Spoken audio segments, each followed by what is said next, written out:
اپنے ڈیرے میں تھا ایک انجینئر پڑھا لکھا بڑا آ گیا، تم تبلیغ والے منافق ہو، تم تبلیغ والے جو ہے اوپر سے کچھ ہو اندر سے کچھ ہو، یہ کرتے شروع میرے ڈیرے میں تھا، مجھے بولنا نہیں تھا، میرا مہمان تھا، مہمان تو جوتا بھی مارے تو ہمیں سہنے کا حکم ہے، میں چپ کر کے سنتا رہا۔ جب وہ سارا کچھ بول بیٹھا تو میں نے کہا بھائی صاحب اللہ تعالیٰ نے پرفیکشن نہیں مانگی، کاؤنٹنگ کہا ہے، کاؤنٹنگ کروں گا، 100 نمبر نہیں مانگے، کہا ہے میں کاؤنٹنگ کروں گا، اگر تمہارے 51 ہوئے تو باقی معاف کر دوں گا۔ تو جو گناہ عیب ثواب آپ بتا رہے ہیں ممکن ہے اللہ معاف کر دے ان نیکیوں کی وجہ سے جو تبلیغ والے کر رہے ہیں۔ اور کسی کو برا کہنا یہ اپنے برا ہونے کی پہلی نشانی ہے۔ میرے نبی نے فرمایا کسی کے برا ہونے کے لیے یہی کافی ہے کہ دوسرے کو برا کہے۔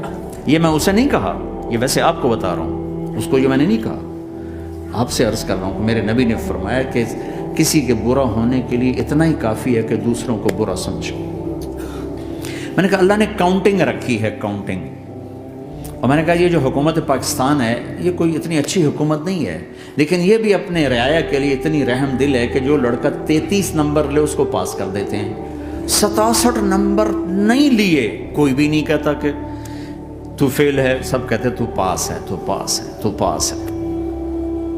فیل ہونے کا تانا کوئی نہیں دے سکتا، پاس ہے، ٹھیک ہے۔ میں نے کہا اللہ اس حکومت پاکستان سے کروڑوں گنا زیادہ مہربان ہے، پتہ نہیں کون سی نیکی پہ مہربان اگر جاؤ، لیکن جو کہ مزاج بن گیا ہے تنقید، یہاں تک ایک کہنے لو جی ویکھو جی نور جہاں 27 رمضان مر گئی، شب قدر مر گئی، میں کہا اللہ تے کیس کرو ہن جا، اللہ تے مقدمہ کرو، بھائی نور جہاں 27 رمضان کو کیوں مر گئی؟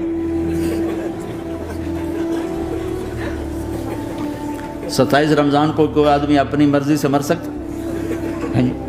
اتنی مقدس رات، اتنا مقدس دن، تو کوئی بات تو اللہ کو پسند آئی جو اس کی موت دی؟